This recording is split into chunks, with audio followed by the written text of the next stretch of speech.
some of the labels that we accept, and some of them are negative and some of them are positive. Mhm.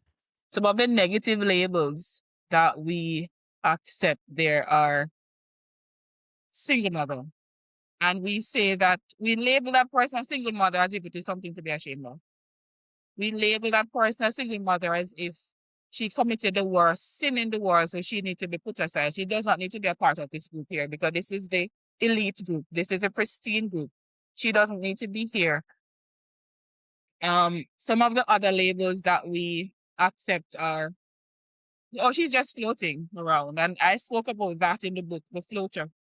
And you are just going from one place to the other, trying to fit in. You're trying to be a part of a place that you are not even meant to be.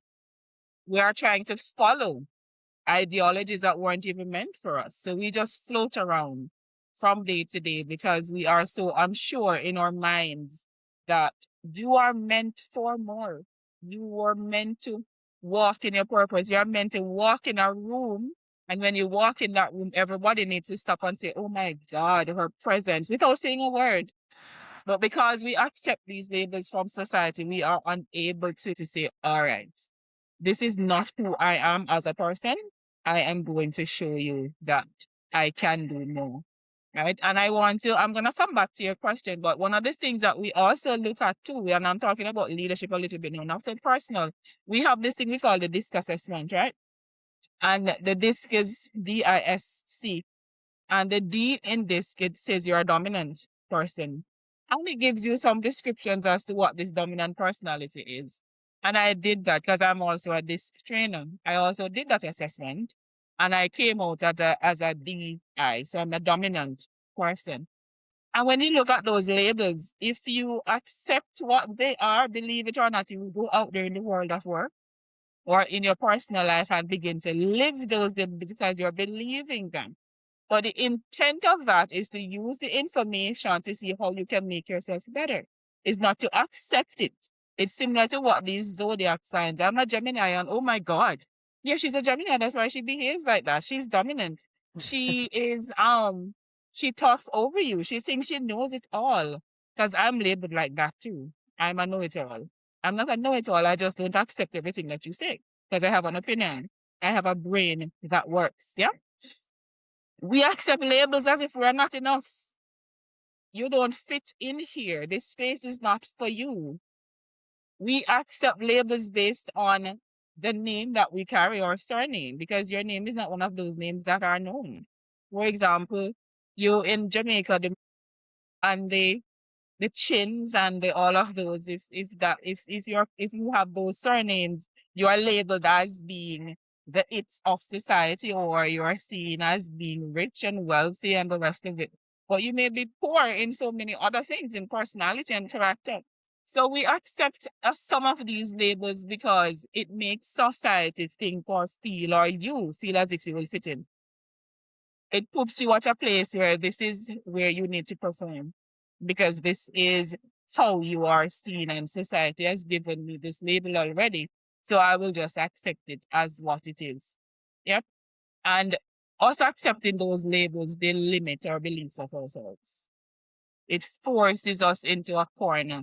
It forces us to not being able to grow, not being able to move, because we do not know how to get away from what society puts out there as to how you need to act and behave as a woman if you are a part of this little group here that they have put you in. Mhm. You're saying all of this, and I'm even looking in, doing some introspection, because Mm-hmm. I'm a Gemini.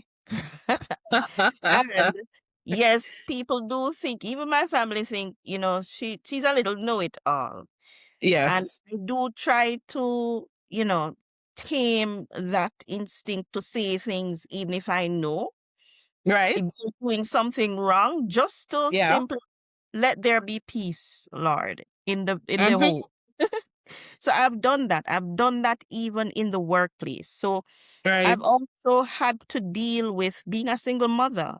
I was a Christian up until I said, you know something, I would like to Mm-hmm. have a child, and I'm getting on up in age. So, hey, I need to have a child now. So at age Mhm. 30, I had my one and only son, you Okay. know.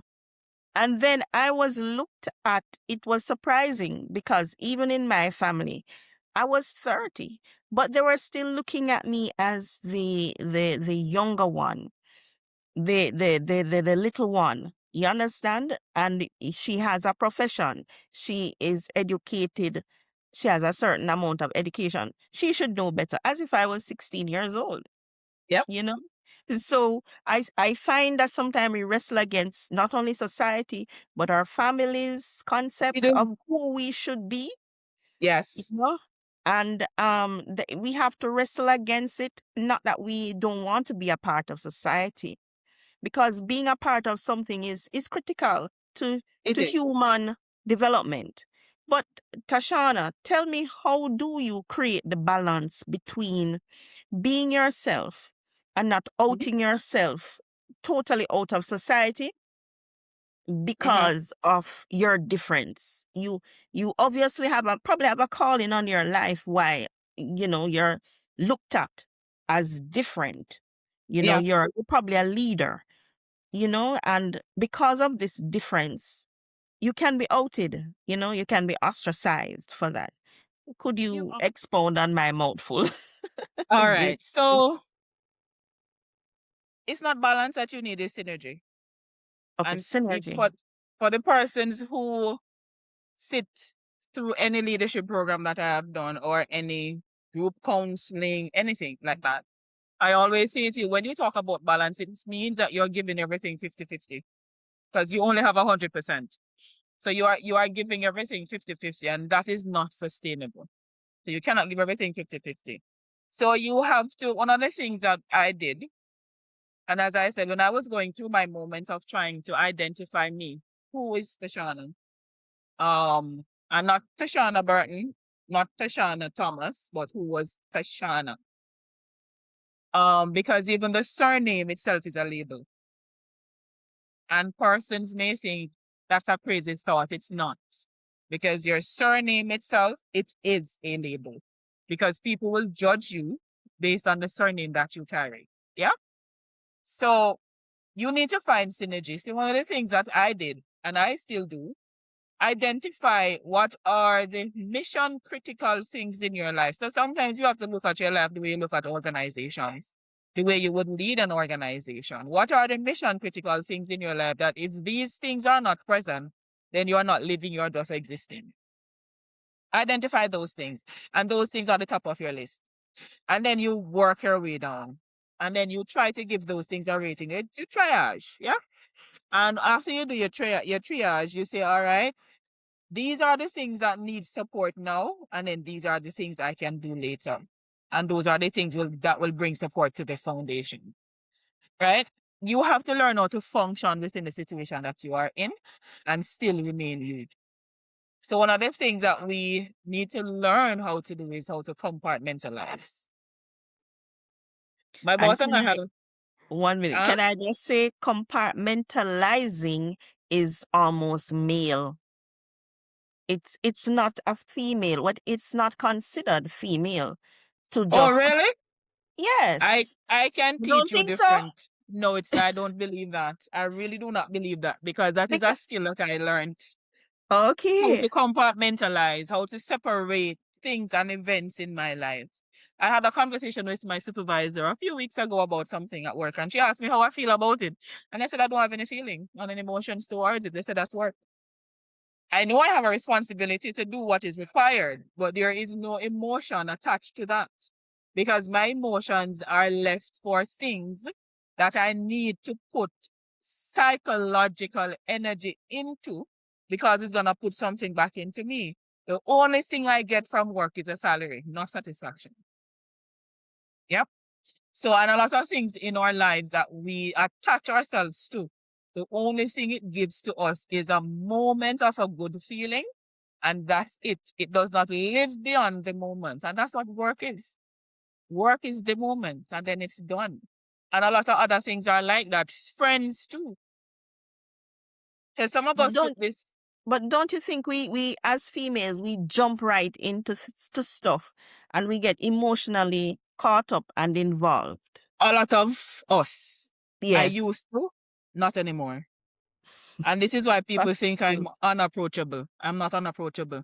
When I am in any situation, I am going to analyze. I'm going to try to decipher and try to understand, is this for me or is it not? And it doesn't matter what the end result is going to be. If it is not for me, I'm walking away from it. That's just how I am, and that's just how I operate. So I don't carry around a lot of people and label them as friends. And that may not seem normal to persons, but that is just how I am, and that's just how I function. And I can give you another example. I was talking to a colleague Christmas of last year, Christmas time, and she said to me, "You're not going home?" And I said, "No, I'm not." She said, "Why?" I said, "I am just not." I said, "I talked to my mom. I will see my mom in a few when she would travel to me." Um, oh, and she said, "But Christmas is time for family." And I said, "Yes, I understand that, but I have my kids with me, so I will be okay." And it's not like I don't love my family, but I will not allow my emotions to be so caught up in all of this that because I am not able to move from point A to point B to be with family, that I cannot function. That I'm not gonna have fun and enjoy myself. And she said to me, "I am weird." She said, "You don't have no feeling and emotions." I said, "I do, but I just choose to direct those feelings and emotion into other things that will not cause me to be emotionally or psychologically drained because there's nothing I can do about the situation." And then should you really be explaining yourself? I mean, why explain away? I mean, persons have their opinions, and I Mhm. think I should really stay or stick with it. Well, that's how I feel. I Yeah, try but my best these days not to explain too much, because then I think in explaining, that's a boundary. it can be. But again, it depends on the person. That is somebody that if I needed to talk to someone that I could.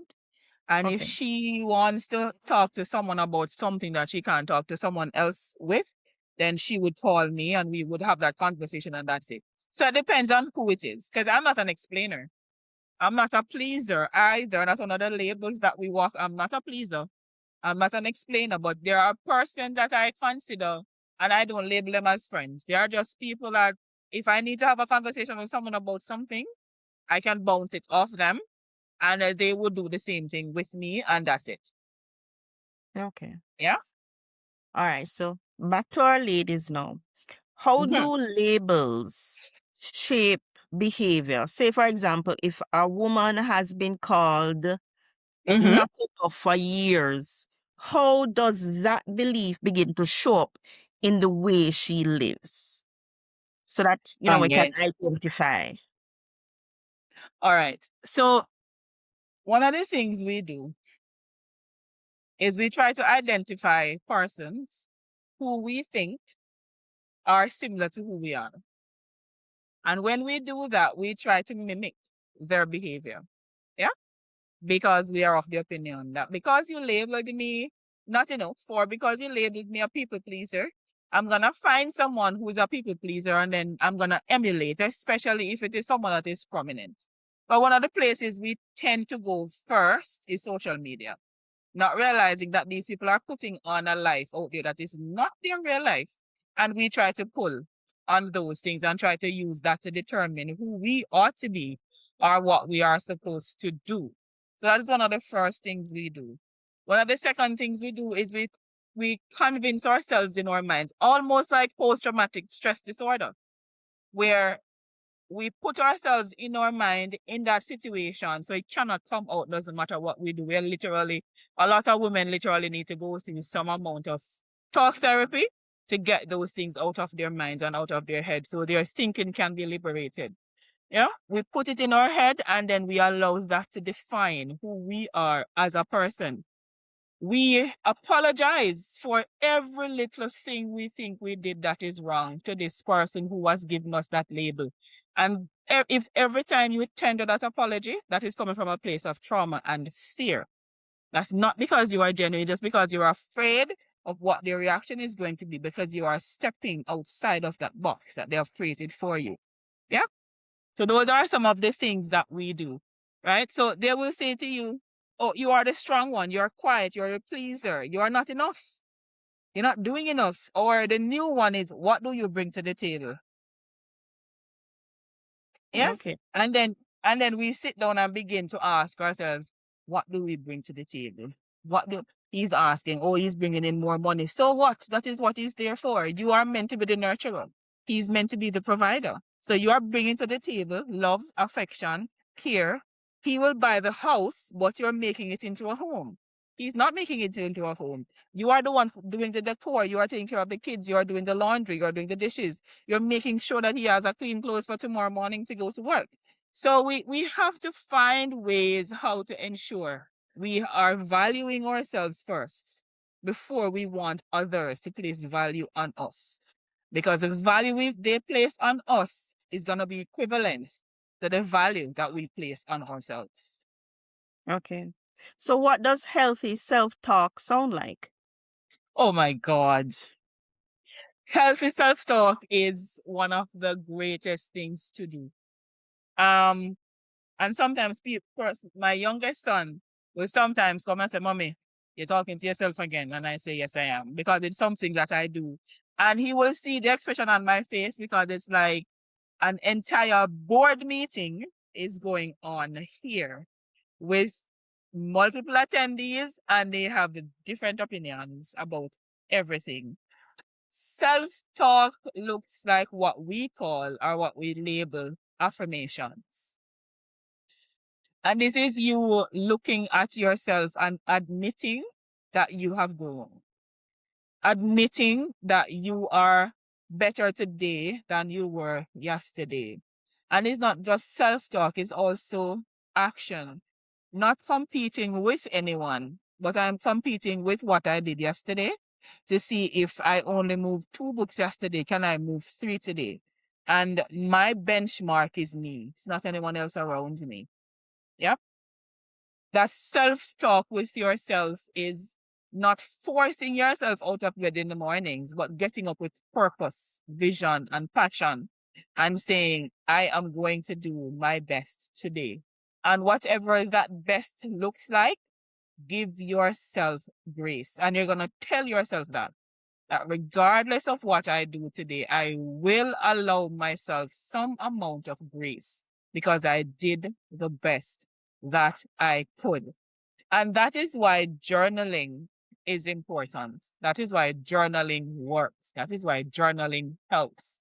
Because when you get up in the morning, and this is one of the things in the book where you are encouraged to do journaling in the mornings, you get up and you write down what you want your day to look like. How are you showing up today for yourself? Because that's a conversation you're having. Yes, you have all of these things at work, but how am I going to react to this situation? Either it's negative or positive, and you're having a conversation in your head and you're writing it down. And in the evening, when you are done with your day, you go back to that and say, okay, how did I do? And you be honest with yourself because it's just you and the paper. And you're having a conversation with yourself again. And do not forget, give yourself grace because you are not perfect. You are a woman that is trying to walk in her purpose. And in doing that, you will have up days, you will have down days, and you will have days when you will do and want to do nothing. And that is okay. Okay, brilliantly said. Okay, I want to ask though, Thashana, what does it cost a woman when she abandons her own voice? And Oh, Lord. and what you're getting rolling, I hear it. And what does reclaiming her voice actually look like in everyday life? All right. So let's start with what does reclaiming your voice looks like? Reclaiming your voice looks like a woman that is walking unapologetically in her purpose, regardless of what the naysayer is going to say or what they are going to do. When you have reclaimed who you are, you walk into a room and your presence is felt before you open your mouth. When you have reclaimed who you are, you know from one day to the next what it is you're going to do. It doesn't have to work. It doesn't always have to come out being positive, but you have a clear vision in your mind as to what it is that you're going to do. You start every day with intent and purpose. You develop routines for things that are going to, yes, everybody around you will benefit, but benefit must also come from you. Because do you know that there are some days that we go through that there's nothing in it that we have done for ourselves? Mm-hmm. Very Sometimes possible. for weeks, we go through and we are doing everything for everyone around us, but there was nothing in it that benefited us psychologically, emotionally, physically. And then we get to the point where you work for an entire month, you get paid, and you want to buy yourself a dress and you feel guilty. But if someone else asks you for it, you give it to them willingly. When you begin to walk in your purpose and you have reclaimed who you are, you do these things for you without apologizing for it because you worked for it. When a woman has lost her voice, she second guesses everything that she does. There is self-doubt and there is self-sabotage. You begin to look at everything and say, no, this is not good enough. Let me do it again. Even though you know within yourself that this is perfect. This is answering the question that was asked. Yeah? You pause, you procrastinate everything that you need to do because you are now thinking because they said, oh, Thashana will not be able to do this, man. This is not for her. Let's just give it to her because she's going to fail. And you allow those things to cloud your mind, your thoughts, and your thinking. You stay silent to keep the peace, even when you know you should not. Even when you need to speak up because your rights are being trampled on, because you are not being represented the way you want to. But because you want to keep the peace, you sit in a corner, you stay silent, you say nothing. But as soon as you're out of that space, you find someone to complain to, and you go home and you cry. Yeah? You overexert yourself to please people because now you're trying to get their validation. I can tell you, I do not work for validation. I do not want external praise. I do what I do and that's it. If you don't want to say thank you, that's on you. It doesn't make me feel any way one day to the next. Because I know what I put into that. I know my worth. And if you are not seeing that, then that's on you. That's not on me. Yeah? You exert a lot of emotional labor trying to ensure that everybody else around you is okay while you are emotionally and psychologically exhausted and you are afraid to accept it because you do not want anyone to feel as if you are not doing what is required. And we could go on and on and on because the things that you can identify in terms of a woman who has lost her voice, there are so many. Okay, so for the woman listening who wants to change but she feels stuck, give Mhm. her 3 steps to start with this week. 3 steps, and I'm gonna do 3 easy steps. One, you have to begin to be intentional about who you are as a person. And being intentional does not mean you need to do big things, small things that are for you. So 3 times, you have 7 days in the week. So 3 days in this week, beginning today on Sunday, you do 3 things that will benefit you only. And yes, you may seem as if it is selfish, but sometimes you have to be selfish. When you do those 3 things, write down how those 3 things made you feel. Yeah? Don't go back to it. Do not criticize it. Do not scrutinize it. Just write it down, label it, your time and date, leave it there. Sign it, however you want to keep that. Keep it there. That's one of your first things that you need to do. One of the second things you need to do is give yourself grace. When you make a mistake, when something didn't go the way you planned, accept that that is a part of life. Do not be so hard on yourself because we are our greatest critics. And I do it sometimes. I still do it, but not as much as I used to. Where things I will do did not turn out the way I wanted to do. I won't criticize myself, so you're going to see. But when I'm in my space, I am so critical of myself that sometimes I'm like, oh my God, Thashana, take a step back. You did good. You don't have to be so hard on yourself. Yeah. And 3, your number 3 is accept. Accept that you're human. Because some of us sometimes we forget that we are flesh and blood. We Think we're forget that. superwoman. We think we're a superwoman and we can do everything. Accept that you're human. And accepting that you're human is saying to yourself, I am going to bed at 9 tonight. I'm not going to bed at midnight. Accept that you're human. So you need to ensure that you accept that you're human. Give yourself grace. Do something for yourself 3 out of the 7 days that exist in the week. That is how we are going to start. And once we can begin to form that routine, you will see things beginning to change. You will see things beginning to change. You will begin to feel better about yourself. Yeah? Thanks so much for that, Thashana.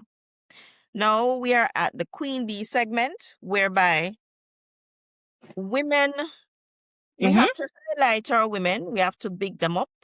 We have to give them that throne for a while, let them wear their crown. And right now, Thashana, the time is now for you. The spotlight is on you. So, where can women connect with you and get the book, Awakening the Power of You, Reclaiming Your Truth, Inner Voice, and Self-Worth? Where can we find that book? So before we go there, I want to just read something that I wrote, and I wrote it this morning. Because I knew It's a that this is poem? a part of no, it's not a poem. Okay. It's just for to all the women who will listen to this. I don't know when. Is it gonna be at a point in your life when you're trying to find motivation? It may be a point in your life when you may be at your lowest and you're just trying to find something to anchor you. So I'm gonna read this for you, and it is as much for me as it is for you.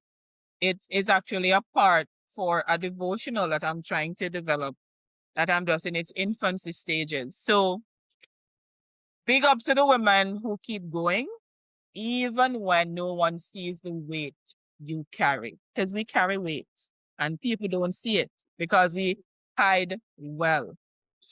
Big up the women who lead, not just from boardrooms, but in homes, in silence, in sacrifice, in strength that doesn't always get applause.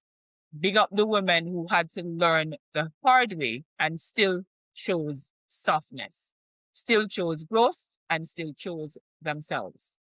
Big up the women who speak even when their voice shakes, who stand even when they feel alone, and who choose truth even when it costs them comfort. Because we do that. And especially big up the women who are still finding their way. You are not behind. You are just becoming. Beautiful. Yes. That's so beautiful. Thank you. So where can you link up with me? I am on LinkedIn, I'm on Facebook, I'm on TikTok, I'm on Instagram, and I am there as myself, Dr. Thashana Thomas. So if you go to any of those social media pages and type my name in, that is where you will find me. The book, it is available on Amazon. It is there as a soft cover, or it's now available in hardcover. Let us see it 25. again. Can you see it again? All right. There you go. I'm gonna switch the lighting a little so it doesn't reflect. Ah, there we Right. go. Wonderful. Yes. So that's the book there. And as I said, it's available both in hardcover and softcover. The Kindle version is coming next in about a week or so. You will have the Kindle version available. And we are exploring converting it into Spanish and French. So it will be available in other languages. It just takes a little time to go through all of that. How My about website, audio? we have not discussed the audio version, but now that you've said it, that's a good way to go because I know the person listens to audiobooks. So yes, we will look at converting it into an audio version. That may be easier than translating it into other languages. So hopefully by the end of the month, we should have that available. The workshops are coming. The workbook is coming out shortly, which is going to be a part of the combo. And the other books are also loaded, book 2 and 3, because this is a trilogy. I won't release the names yet, but you Okay. will see that coming out shortly. So June and September as a launch for the other 2 books, along with other books. This Side of Marriage is coming next, because that's a whole new story of my 10 years of marriage, the ups and downs, the ebbs and flows, the broken hearts, all of it. It will be there to help someone to be able to grow through this struggle. So you can find me again, Facebook, LinkedIn, Instagram. I am on X, but I don't really use that as much. TikTok, I am there. LinkedIn, I have a newsletter, The Millennial Perspective, which focuses on leadership. My podcast is launching in June, which is called Signal and Soul. So you will see that coming up. And my blog is coming out shortly. A little bit of this, a little bit of that. That's the name of the blog. So yes, all of it is coming to a place near you. Right. Big things are going for Thashana. I tell you, that's my girl. So, ladies, your healing is not weakness. Your voice is not too much. Your story is not over. No. Sometimes power is not loud. Sometimes power is the quiet decision, right, Thashana? To choose Yes. yourself again.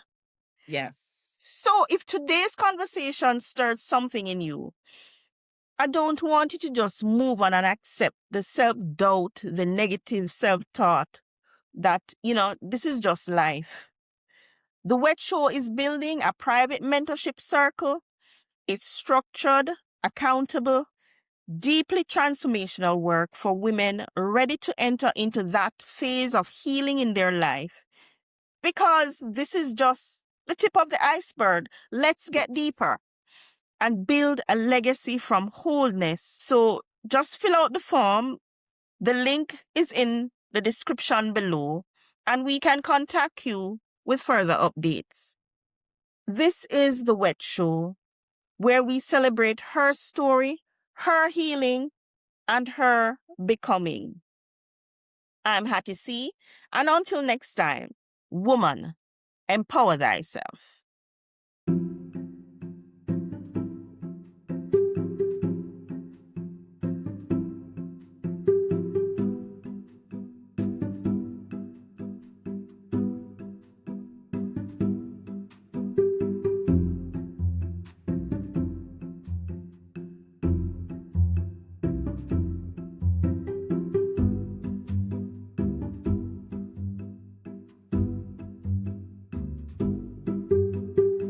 Samuel, I want to find out now how faith and psychology complement each other in trauma recovery.